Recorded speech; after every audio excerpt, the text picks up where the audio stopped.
Welcome to Next in Tech, an S&P Global Market Intelligence podcast where the world of emerging tech lives. I'm your host, Eric Hanselman, Principal Research Analyst for the 451 Research arm of S&P Global Market Intelligence. And today we'll be discussing interesting security topics with Scott Crawford, the Research Director for Information Security Practice, and Dan Kennedy, a Senior Analyst with our Voice of the Enterprise Information Security Study. Welcome to the podcast. We've had a very lively year to date in security. There's been an awful lot that's been going on. What I want to do is start off with something that I think's been really top of mind for most organizations, which is the SolarWinds Compromise. It's been grabbing the headlines. What do you see as the most important aspects of this attack? Yeah, lively is one way to put it, Eric. And by the way, this is Scott, just for the benefit of our audience. But it's been an interesting few weeks to few months, going back from a year ago, and really kind of in InfoSec. You could probably say peak 2020 was reached with this SolarWinds incident towards the end of last year. Some of the really important aspects of the of that campaign, rather, that we've been seeing is, first of all, is the strategy behind the adversary and looking to penetrate a number of organizations through one avenue that is in use among potentially a wide number of possible victims, and that's through an IT management system that's really fairly widely adopted. May not be that well known outside of IT, but it's pretty widely adopted within IT. So as far as strategic acumen on the part of the adversary, very shrewd in choosing that sort of path, but it poses some real issues that have begged a lot of questions that have been simmering just beneath the surface for quite a long time regarding security and the IT supply chain in particular. It really changed the calculus, I think, for a lot of organizations, yeah? Yeah, it really did. And one of the key aspects of that is that the method appears to have been beyond the event horizon, if you will, for compromised entities. In other words, via updates that to the relying party appear to be legitimate, signed updates that have been passed to relying parties in the way that we've all come to know and recognize as means for effectively trusting legitimate software. And the adversary put its tactics beyond that event horizon, if you will, on the part of the relying parties, and by doing so was able to achieve penetration across a large number of targets. So that's just one of those key aspects. Dan, I think you've probably been seeing very similar in your conversations with practitioners. Yeah, I mean, there's a lot of risk, and you mentioned third-party risk with basically homogeneous platforms. The IT stack depends a lot on third parties. I was reflecting the other day on a breach I was a part of, and a third party that called us and let us know that we had been breached. I was laughed at the phone call because I was like, what do you mean we? But it is we, from a liability perspective. We had contracted with them on behalf of our end customers. SolarWinds a little different in that it's network performance management, but same idea. You're essentially taking on a liability every time you bring in a third party. The big question for me is, what are enterprises supposed to do in this scenario? You have a signed code update. I think about open source. A lot of enterprises aren't really doing anything to verify open source updates. They don't even know who the developers are there. This is proprietary code updates being pushed. If you go into an enterprise and they test patches for a week or two before they deploy them widely, that's sort of on the high end of what testing looks like. And in this case, they likely wouldn't have seen anything. Well, with what seems to be a nation-state attack like this, we get into very different conversations about prevention, yeah? I mean, to your point, Dan, what are the lessons that IT teams should be taking to prevent this? It sounds like this is really something that is outside of that normal purview and maybe outside of scope and scale of enterprise capabilities. I was concerned with the 60 Minutes report. Not last weekend, but weekend before, where the entire concentration was on offensive security. So hackback and then stuff like that. And it's entirely reasonable to have a discussion over if the U.S. government can attribute the attack, whether it takes some sort of response, whether diplomatic or punitive. But for an enterprise, I'm not sure how that conversation advances what they should be doing. Now, should you be looking at outbound connections to unknown IP addresses? should you be thinking critically about the permissions of your NPM platforms? Yeah, absolutely. But we're seeing a lot of enterprises affected by this. We're seeing the discovery of it kind of quite by accident. I'd kick off to Scott. You had some detail on that you were telling me. Yeah, there was the way that the campaign was first discovered, reportedly, was when someone in operations, apparently with FireEye's own security operations organization, noted that someone was attempting to gain access to their systems using a phone that had not previously been registered to their systems and was not associated with the individual in question. And had not someone in security operations there taken it upon themselves to approach that individual and say, is this really your phone? It might have escaped notice altogether.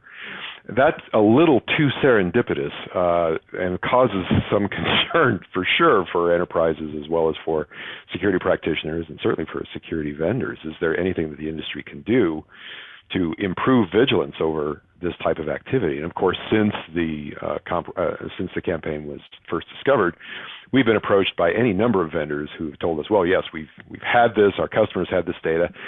And I don't doubt that the data was there and available, but the question, if you're responsible for a security program in an organization, is great, good to know. What's coming up tomorrow that I need to be aware of? What's coming up tomorrow that I should be aware of today the way that I should have been aware of this campaign before it made the news? And the real issue there for security practitioners is just there's a glut of information, and deriving signal from all that noise is challenge enough. But identifying the things that have to be acted on next as high priority, that is no simple task, and that's going to be one of the biggest issues in terms of response for the industry going forward for sure. Well, speaking of lessons, the InfoSec team's been looking at the impacts of the pandemic in the Vote Information Security Study. I'd like to dig into what that study's showing us and what's come out of that. And certainly there have been a lot of shifts over the course of this year. What's the study indicating and where are we headed? During the course of 2020, our Voice of the Enterprise team conducted a series of flash surveys on the impact of the coronavirus, the impact of the pandemic and response to it. And one of the interesting things that came out of that sequence of 3 surveys conducted in late spring, midsummer, and mid-fall, of course, the immediate demand was on the need for collaboration and productivity to enable people to work remotely, as so many suddenly shifted to doing when the pandemic first became an issue. And so we saw enabling people working remotely with those technologies was job number one, of course. And security was there. It was like in fourth in priority, I think, something like that. Well, but a lot of how do I get enough VPN licenses to be able to get remote access, the fundamental hair on fire issues. Yes, that did start to bubble up from the issues. But what we saw during the course of the year is that security began becoming a higher and higher priority to the point that by the end of the year, security had become the top priority, the top concern as a result of the coronavirus among all of our respondents. And Dan, you have data on some of the detail on that Eric was alluding to with respect to, first thing that people do, is the VPN available, and is that really the best choice? And you've been seeing some impact from that in our own Vote InfoSec studies. Yeah, I had the benefit of seeing the flash survey and seeing this sort of permanent increase in remote work that people are predicting. They're saying, post-COVID, we've increased the scale of work from home permanently. And when you think about how work from home setups were set up, 15, 20 years ago, it was a VPN. It was accessing on-premises resources. And that world has changed. There's a lot of SaaS. There's a lot of cloud-based resources. So we asked a series of questions. We first asked, is VPN working in terms of security requirements? Around a third of people said, no, not really. But there's some confidence, 66%. He said, yeah, it was okay. And then I said, well, do employees need to be connected to the VPN all the time to work? And people agreed, oh, well, no, they don't. In fact, we were over capacity in the beginning of the pandemic. We told people not to connect for certain things. We told certain employees not to connect, and it didn't really affect things. And the third question is well, are all your security controls in place when the VPN isn't connected? Well, no. Well, okay, so now we have to start thinking through, is this security architecture going to work going forward? That's the oops moment. Yeah. Oh, yeah. And I think some implications of that are proxy-based security controls, zero trust network access, direct access to resources, thinking about reduced sign-on to certain resources. So there's a lot of implications security teams have to start thinking through here in 2021 and say, well, wait a second. If I can't depend on some of these historical controls, do I need them first? And where am I going to implement them if I can't implement them here? We've had a lot of dependence for many years on the traditional enterprise network within the traditional brick and mortar enterprise. And this shift to remote work now places a lot of emphasis on, okay, is that approach to networking, is it still viable? Because a lot of these remote endpoints can connect directly to a lot of these now cloud-delivered third-party services. So what do you gain from cutting out the middleman, as it were, in terms of cutting out the traditional enterprise network? Well, you might lose a lot of your security policy definition and enforcement. So we've seen a lot of emphasis on trends in particular that would help enable that shift. So some of the things mentioned, I know, Eric, you're pretty close to the ground in terms of Secure Access Service Edge, or SASE, if you will. Zero Trust Network Access being another, and just network access generally, looking at an overhaul given, the advance of technologies for everything from authentication, more seamless and transparent user authentication with less friction, to how do you secure applications and what does that mean even for, DevOps pipelines, and how do you develop more secure applications in the cloud? So yeah, it's going to be a big shift that's already started as a result of this, but it's going to be going on indefinitely. Remote work is definitely here to stay. Will become even more pronounced as we move towards, things like 5G and the extreme edge, if you will, and trends looking forward to the future of IT. Well, I think we could do a whole show on getting SASE and remote access and the edge capabilities. Yeah, I'll say the least. But you guys are sort of leaning towards sort of what the future holds. What should information security teams be keeping in mind for the year ahead? Sanity first and foremost, I think. How do you maintain a sane security operation? Maybe taking up meditation, stress relief. Yeah. Well, part of it is certainly the stay calm aspect. So, we talked about, COVID and its effect. And I saw an update the other day of these anti-phishing platforms. We saw something last year where they were sort of replicating bonus emails, and they upset a journalism outfit, and an ISP employees were upset. And this year I'm seeing testing with phishing emails about the vaccines and COVID virus and contact tracing. And so, I brought this up earlier before the call. I think security teams have to start thinking about whether just because an attacker will do it, is it worth simulating that test? And especially in the case where it goes public and newspapers start writing about it, you sort of jumped into a territory where the test is becoming counterproductive. And I would take that kind of small example and extend it to security's reputation in the enterprise.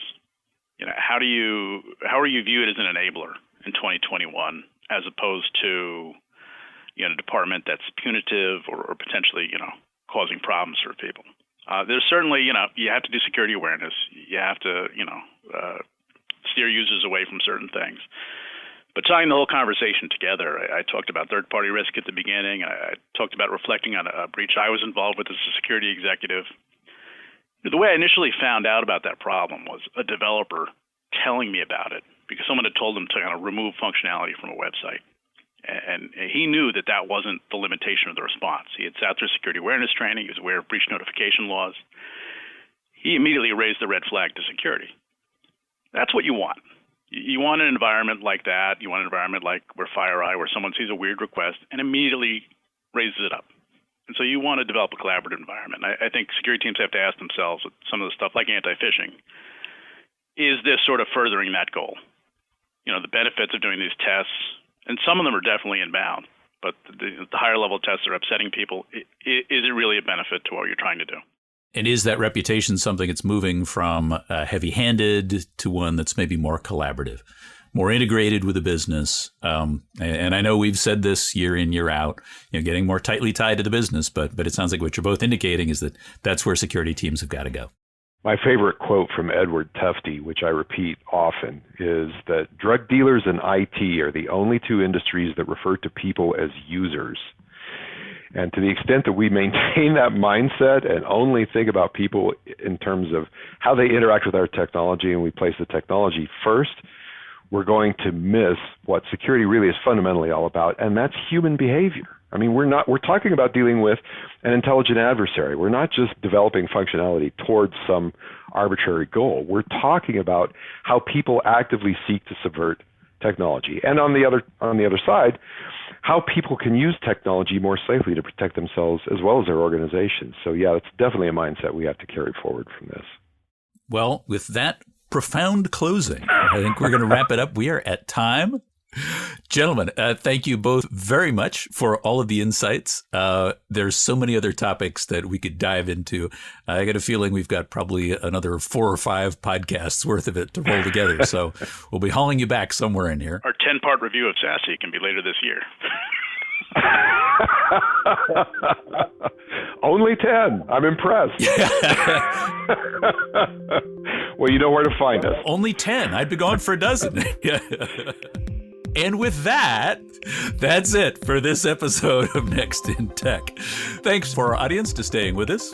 Join us for our next episode, where we'll be discussing customer experience and return to store with Cheryl Kingstone. We hope you'll join us then, because there's always something next in tech.